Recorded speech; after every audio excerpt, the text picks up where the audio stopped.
time in the game. Like people worry about all the short-term gyrations and this and that. It's like just, Yeah, just well, hey, outlasting the rest. yeah, let me just welcome back everyone. We got Joel Farrell here, my weekly guest. And I don't know, we're just gonna record. He wanted to talk about something real quick, so I just pressed record. So he had a story to tell, I think. Oh yeah, I mean, I got in trouble last night. I mean, I was getting yelled at. Oh my God, I was having the time of my life, and I got yelled at. Okay, so this is what happened. So, um, my wife's going out of town tomorrow, right? All right. Her sister is turning 16, taking her on a trip to Chicago. They're gonna drive up to Chicago, do some stuff, whatever. And Wait, so what did you say? 16? 16, yeah, her parents adopted, Oh, so she's got a okay. 16-year-old sister. Um, so long story short, she's got to get up early, all this stuff, and I went to a concert last night to go see Switchfoot, and I haven't been to this venue since. This is a small venue called the Pageant, and it's like probably sits like 1,500 maybe tops. So it's a very small, intimate venue. And Switchfoot, Meant to Live, Dare to Move, like that's stuff that people probably know from like the early 2000s, but they keep pumping out albums. And side note, like from a real estate standpoint, like time in the game instead of trying to time the market. Like just got to get in the game and just survive as much as you can. And just keep getting in, keep buying. Because time, we all both know, right? Values will go up long term and pay balances down, and that's how you win the game. And Switchfoot, that 2003 album, The Beautiful Letdown, that was like their breakout. That was 20 years ago. And so they did a 20-year reunion tour, and they re-released that same album on their own label. So long story short, I go to the concert, and in 2014, the concert was at the same venue in St. Louis, and it was like November, and um, I just got back in town that same day, and so I went to the concert by myself. Got there, the first song was just starting, and then great show, whatever. I left, and somebody that I was standing next to was like walking over to the back of the building. I'm like, "What are you doing?" He's like, "Yeah, well, the band will come out once everybody leaves. The band will come out like 45 minutes later." I'm like, "Okay, cool." So I waited, in the 30-degree weather, met John Foreman, the lead singer, had a cool conversation with them. So that was my mindset going into this one. It's like, okay, this time I'm gonna bring my shit, some equipment. So I brought like a light thing. I brought a stand. I brought some lavalier mics, and my goal was to be able to say, hey, have you ever done a podcast after a show? And he's probably gonna say no. But this dude like brought people up on stage from the crowd. Like one guy was singing a song on stage, one guy was doing a saxophone, like very, very interactive with the crowd. So it's not that far fetched for him to say yes. So long story short, the concert ends at like 11, right? 11. And fast forward the clock to 12:30. I'm getting yelled at on the phone. It's time to go home. You're too old for the shit, just like you were saying. So I did meet one of the other band members. I didn't see John Foreman again, unfortunately. I left at 12:30 because I was getting yelled at. So you So didn't, time in the game. The whole point of the story is time in the game, not trying to time things. all right, okay, I see that, but you got in trouble though, I did. I did. Oh, yeah, yeah. and no podcast to show for it. And no podcast. I was so close. I was so close. Like probably 5 minutes away close. But I treasure my marriage more than the interview. I'll have to do it again. Do it next time. Yeah, well, yeah, midlife crisis maybe. It's a whole life crisis. What are you talking about? Whole life crisis. Well, that's kind of funny. I mean, we didn't mention it, but that time in the market is something everyone talks investors talk about. But I also kind of want to maybe touch on, based on time in the market, like for real estate, what do you think about having a paid off property? Like, is that something that's changed for you? Is that a goal? Like, do you see that that's the best way to invest is kind of ending up with paid off properties? This is such an interesting question because my view on it has changed, not because of numbers, but because of meaning. Because numbers are numbers until you place meaning on the actual numbers. And so, um, one of the things I talk about a lot is, confidence to take a leap, right? Like you can have a property in front of you, right? And one day, earlier in your career, you don't have the confidence to get into the game. Later in your career, it could be the exact same deal. You have more experience, more confidence to take, that leap. Same deal, just you're different. And so your confidence level, ability to make a decision is different. So if your goal, if someone I've seen someone say, hey, my goal is just to be able to take the pressure off, like maybe someone later in their journey, maybe who knows, but like, hey, I just want to have my shit paid off, my properties paid off and not have to worry about it, right? That's one example of mindset that I see. um Another mindset may be someone trying to grow, and so maybe they take, the cash and go to the next one trying to be able to leverage and grow. But one of the cool things that I kind of in this middle ground is, what if you're trying to grow but then also want to pay something off at the same time? Because once you have one paid off and you're still trying to grow, it gives you that extra confidence, the extra belief. Hey, maybe I can't take an extra little bit of a risk because this thing is in great shape. I've got this foundation to be able to bounce off of. So maybe I'll try something different or new, and you know get into the next level of your game. So it all just depends on where somebody is in their journey and kind of all that's going on. You definitely want to make sound decisions with extra cushion for risk. But having a property paid off is a great place to be. But obviously, that takes time and takes capital to be able to do so. And so there's always an opportunity cost of what you do with the capital. Do you pay something off and take the risk off the table, or do you put it in something else?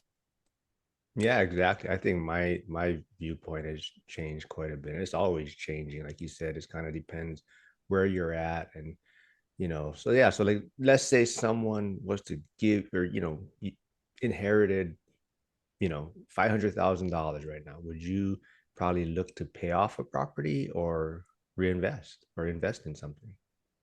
So, man, I have somebody right now who is in her 50s, I think. I'm guessing on her age, probably mid 50s. And they're selling properties in one state, two properties in one state, and then they're going to go to a different state and buy. And they're going to have enough cash to be able to, when all said and done, buy that new house outright, just straight cash, have no mortgage. And they've got a good amount of retirement, to be able to have available and live off of as well, for down the road and grow. But I love the game. I love the real estate game. So like my thought process is, if it were me doing that, like maybe I'll go buy a primary residence. Maybe you put 20% down, maybe you put 10% down, whatever. And a primary residence, you're getting your lower rates, right? Because you live in the property. If you're buying an investment property, the rates are going to be higher. And then you take some of the cash and you go find an investment property. It could be a long-term or short-term rental, whatever you want to do, and just buy it in straight cash. And then so you back into the purchase price that you can get to and buy straight cash. And if you see positive vibes, positive gains, then maybe you take some of that and you go into the next one in the features. That's how I look at it. And that way you are diversifying. And then the diversification thing is another thing I want to talk on about here in a second. Yeah, I love it.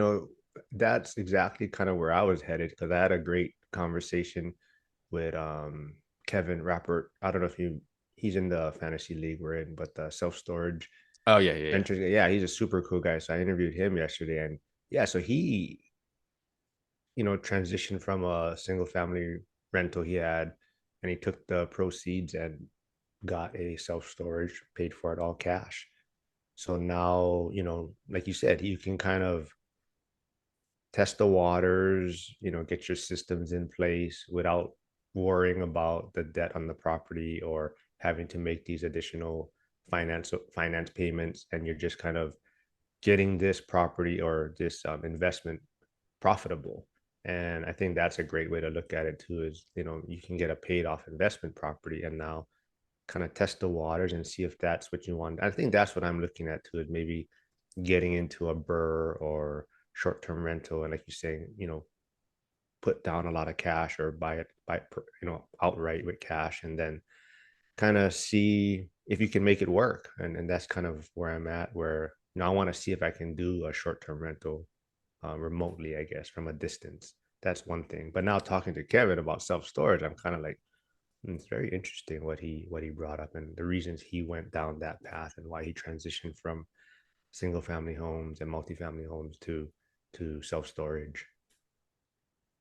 Yeah. I mean, I don't know a whole lot about the self storage or the industrial space, but something I'd be interesting to kind of talk numbers and see how like what do the numbers actually look like or project to and compare that kind of stuff.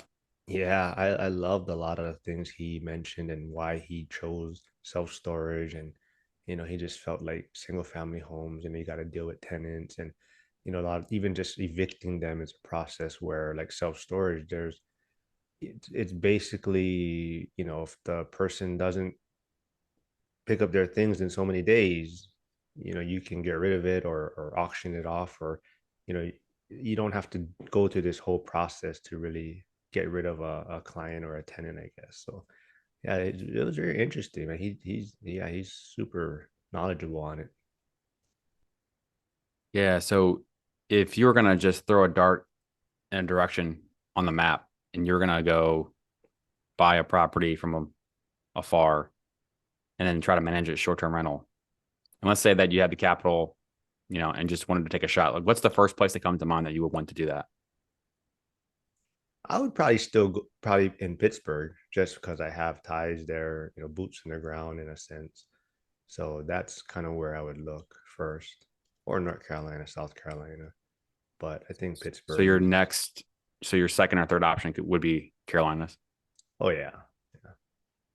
Gotcha. But I don't really Which know part? anybody there.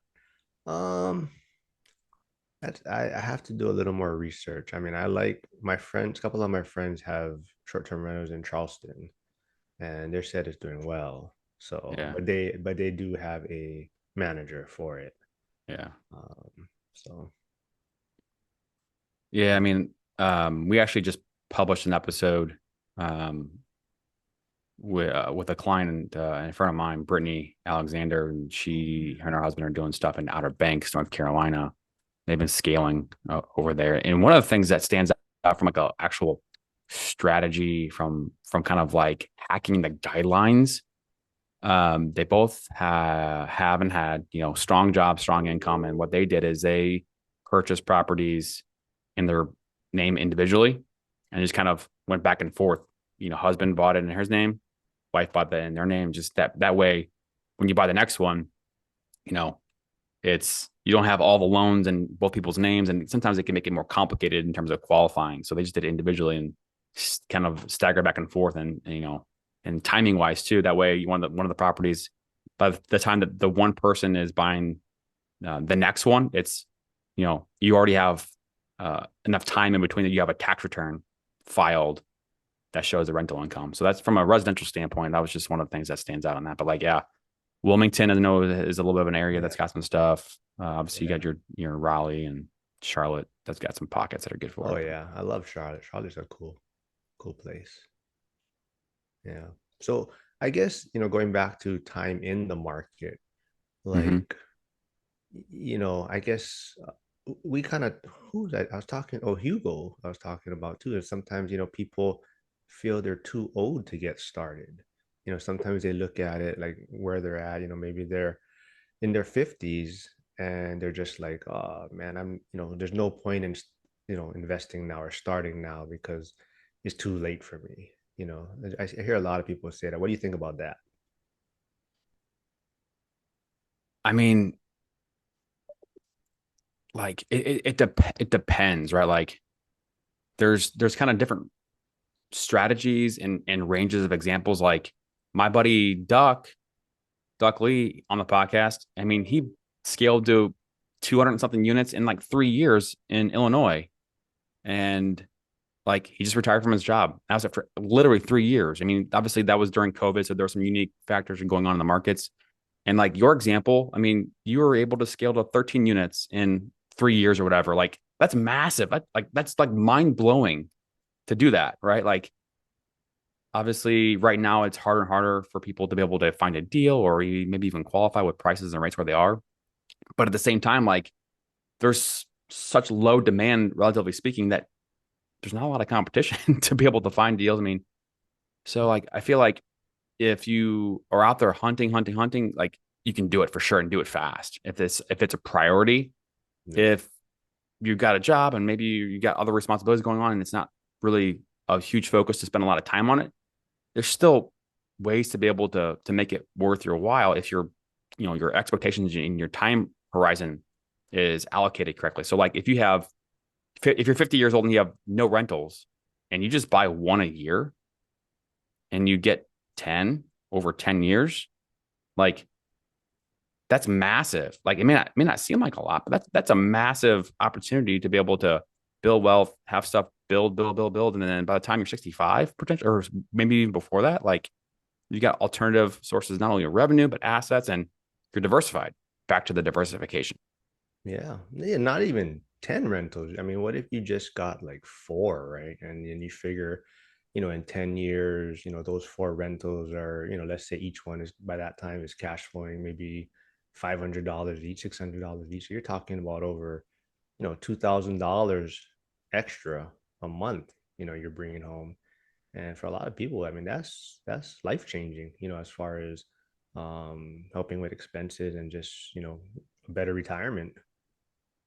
Totally. And like having options. If the markets are dipping, you don't want to pull money out of the markets to be able to live off of down the road. Like you've got the other income coming in. And that's, yeah, like having options is so important. And, you know, one of the things that I see a lot, because, in my day job doing mortgages, I do drive around a little bit and have meetings and see clients and agents and things like that. And so I see a lot of signs up for hiring, hiring for people. Like people can't, business owners can't fill jobs.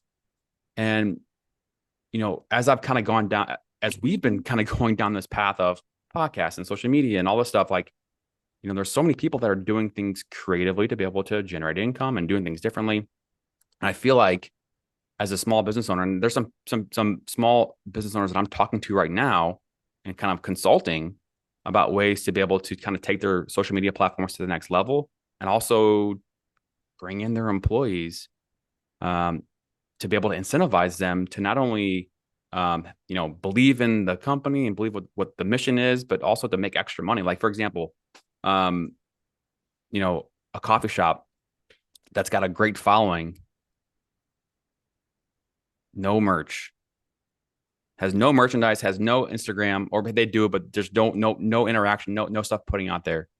So what I've been talking to them about doing is setting up their merch store, doing a print on demand, making it very low, labor intensive, and then kind of building out this in like an affiliate model to other employees that are there making the food, making the drinks, cleaning. The actual employees, hey, when you're out there doing the thing in your community or visiting with friends or whatever, you've got your own merch store and you're selling, coffee shop A, B, C, shirts and hats and whatever, and then you can make a little bit of a residual on that sale. So that whole mindset of that affiliate marketing, social media, like why not? Business owners need to be embracing this entrepreneurial mindset and then ingraining it and growing with their employees. And that's how you're going to get buy-in. That's how you're going to get more people to work for you. And if you do those kinds of things, like you're going to be ahead of the curve because that's where things are going. It's just a matter of time. Yeah, I totally agree. I think, like you mentioned too, like even like real estate, there's not as many deals out there, it's harder to find deals that make sense. So, the market is slower, and a lot of people's businesses are slower right now. And kind of, to your point, right now is the time to maybe figure out another way or another avenue to grow. It's like you said, if this coffee shop, maybe they're a little bit slower than normal, what is something they can be doing, to improve their business or their 5-year plan, right? And like you said, that's kind of what we're doing. Definitely the real estate market is slower. Deals out there are harder to find. So I'm really focusing on, building the social media side so that, hopefully in 5 years when maybe the economy gets a little bit better, things turn around, then now your name's at the top of the list or you're out there, your presence is out there. And that's the kind of way I'm looking at it right now. Yeah, I mean, time in the game. outlasting the rest. The same thing applies to content creation and building your digital brand. It's the exact same thing, just outlasting the rest because most people, that I talk to and people I see, it's like, yeah, I did this thing for a month or two or three, and I got sidetracked or distracted, or you don't see results, so they stop. It's I was talking to somebody last night at an event, and they do a lot of fix and flips, and they got a really good business that they're doing. And they're asking me about podcasting and this, and I was like, my perspective on the entire lane of social media and podcasting has changed. I went into it thinking, I'm gonna try to I want to do this so I can get leads for the mortgage business. And then I'd say probably about 3 or 4 months in, all the reading, all the researching, all the things that I was doing and people I was talking to and connecting with, I started to realize like it's not really about the leads, right? That's maybe a direct, indirect effect, but it's the relationships, like how you and I met on Twitter. How many 6, 8 months ago, whatever. But the doors that you can knock down that you otherwise couldn't knock down by putting the work in. Like I was talking to somebody the other day ago, and they asked me what I did, and I talked about mortgage and blah blah blah, and they pulled up my podcast, like, oh damn, you're 85 episodes in. Damn, you've been working. I'm like, yeah, I've been working. I know Um, you messaged me, and I'm like, oh, who's this Matt Damon guy messaging me? um, appreciate it, thank you. But it's like you put the work in, and then when someone says, hey, can I take you out to coffee and pick your brain? That's gonna have a certain effect or reaction from an entrepreneur, whoever you're trying to reach out to, versus, hey man, like I love your story. It's awesome. We need to share it more with more people. We want to come on the podcast and share your story. Like it's a different effect of a conversation. So you can knock down different doors, more doors by having this lane out there. And that's kind of been my mindset of who do I want to meet? Who do I want to talk to? Who are the people that otherwise maybe could have talked to? So using this platform to be able to do some cool stuff.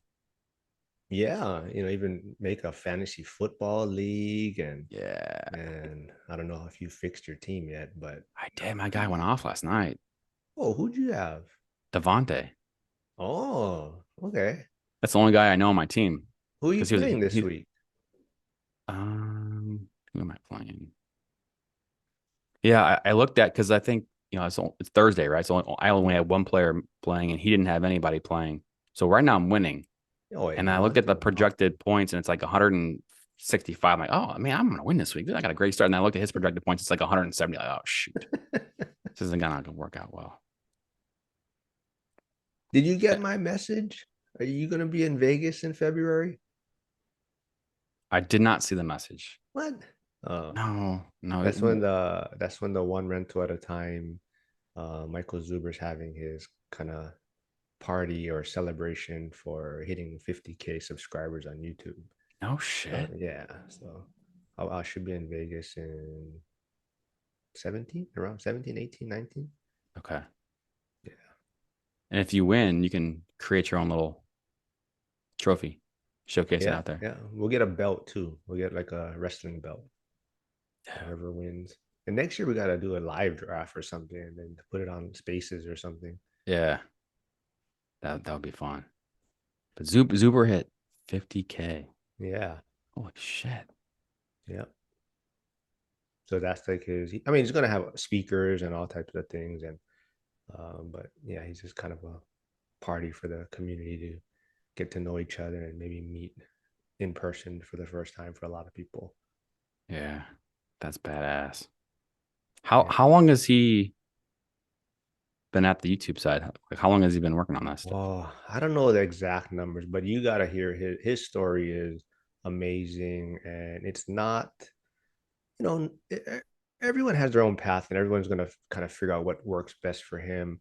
And but his kind of journey started where he retired early. He actually walked away from his job.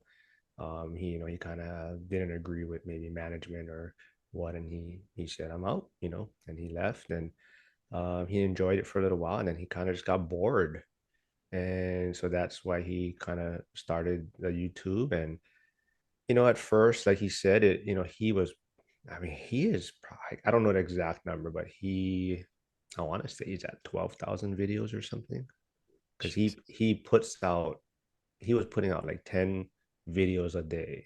Like maybe so so what I'm doing is kind of I'm trying to follow his maybe blueprint a little bit is he, get weekly guests on regular people, the same people weekly, have maybe 20-30 minute conversations, and he would break it down into maybe 2-3 topics. So he'd have like 3 10-minute videos every day, and he was just putting out content after content. And yeah, and then so now he has like maybe 7 regular millionaires every week that come on his channel, and they all have kind of their specialties. He has like the mortgage guy like you, he has fix and Yeah, so flippers. there's a couple. Well, he's fixing flippers, kind of out of state investors. He has, I don't know if you know Dion McNeely. He goes by the lazy investor. So he has this whole different, and everyone kind of maybe finds the certain person that they connect with. But yeah, so I think he's been about 4 years. But like he said, the first year he had like 1,000 videos, and he didn't make anything off of YouTube. Yeah. And I think the second year he made like a very minimal amount. And then he broke down the numbers, and I think last year, but including the book side and everything, I think I want to say he said he generated $1 million off Damn. of, yeah, YouTube, merchandise, the book sales. So yeah, so it's not easy, but that's kind of like you said, things are slower now, and the vision is kind of for 5 years from now, and hopefully, you know, I mean, if I made $1 million, great, but I don't. I mean, just something a month would be, you know, worthwhile, I guess. Yeah, I mean, you go at it that consistently for 5 years. I mean, it's inevitable. Yeah, even like X. I'm trying to. I don't know. I didn't. Are you monetized on X? Now, of all the platforms, that's probably the one that I put the least amount of time into, unfortunately. So Um, I don't know if you ever, Stay Winning podcast, right? Hugo. yeah, Yeah, so he's super cool, and he's not on Instagram anymore, not on Facebook, because he looked at it where his time was best being spent, and YouTube and X are the ones that are you can get monetized, and he said, "Hey, I'm going to focus on those two because those are the ones I can get monetized on." yeah. I mean, I am making a little bit of money on Facebook, but like Like pennies. actual, like not like how they tricked you and they had the wrong Yeah, yeah, yeah. Like we're talking platform. like $10, $20, Ah, $30. that's more than me. Unlike how they tricked me. Yeah, That's yeah. Cool, man. Yeah. Well, yeah, I'll be in Vegas. So yeah, if you wanna meet up out there. But cool, man. I got some time to get some things But don't in lane. don't tell your wife. I don't want to be a part of this. I don't want to get you in trouble. I don't want to get on the shit list with her, and somehow, I don't know. She's a planner, so like she doesn't like surprises. That's yeah, I can see that. I mean, So you February's like seem 5 months out, you, 5 months you, away. you So seem kind of a wild man, and things just you know. So I'm sure you I get in mean that trouble a may lot. have a little bit of truth behind it, just a little bit. Yeah, well, like I said, this is always fun, man. I enjoy it. Like I said, time in the market is super important, and hopefully we can keep doing this. And but yeah, definitely as an investor, time in the market, and that's the one thing you always hear from everyone, right? They wish they started sooner, right? That's the one kind of regret most investors have is they wish that they started sooner. And I know it's scary out there. There's like the way the market is now, and people are on the sidelines, but I think the way you got to look at it is there's kind of always a reason not to invest, right? There's always something going on and something holding people back. But if you look at it, someone is making money and whatever the market is at the time, someone is doing it, Yeah. and you just got to kind of get yourself around those people or figure out what's going to work for you. But I mean, if there's always a reason not to get started, right? There's always some reason.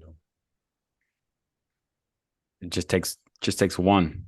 Oh my God. So don't want to hold you up, but one thing I got to share. So you interviewed Nick Hutchison with Book Thinkers, Yeah, cool and I guy, man. just yeah, I just did the interview on Tuesday, and one of the things that he mentioned, because I asked him like, what was the first product that he sold, and he was talking about how he was using book for him books was a tool to be able to help him get better at his job and mindset and all these things that he as he was kind of getting into his 20s and early 20s, and he was doing this book thinker's idea on the side of his main job, and his first product was a club and it didn't and it failed, and then the next version was of this thing and it failed. And like, he said like 8 or 9 iterations of like what became book thinkers as we know it all failed, but the 10th one worked and sold. And it's like that's what it takes. Like failure, failure, failure, and just not stopping.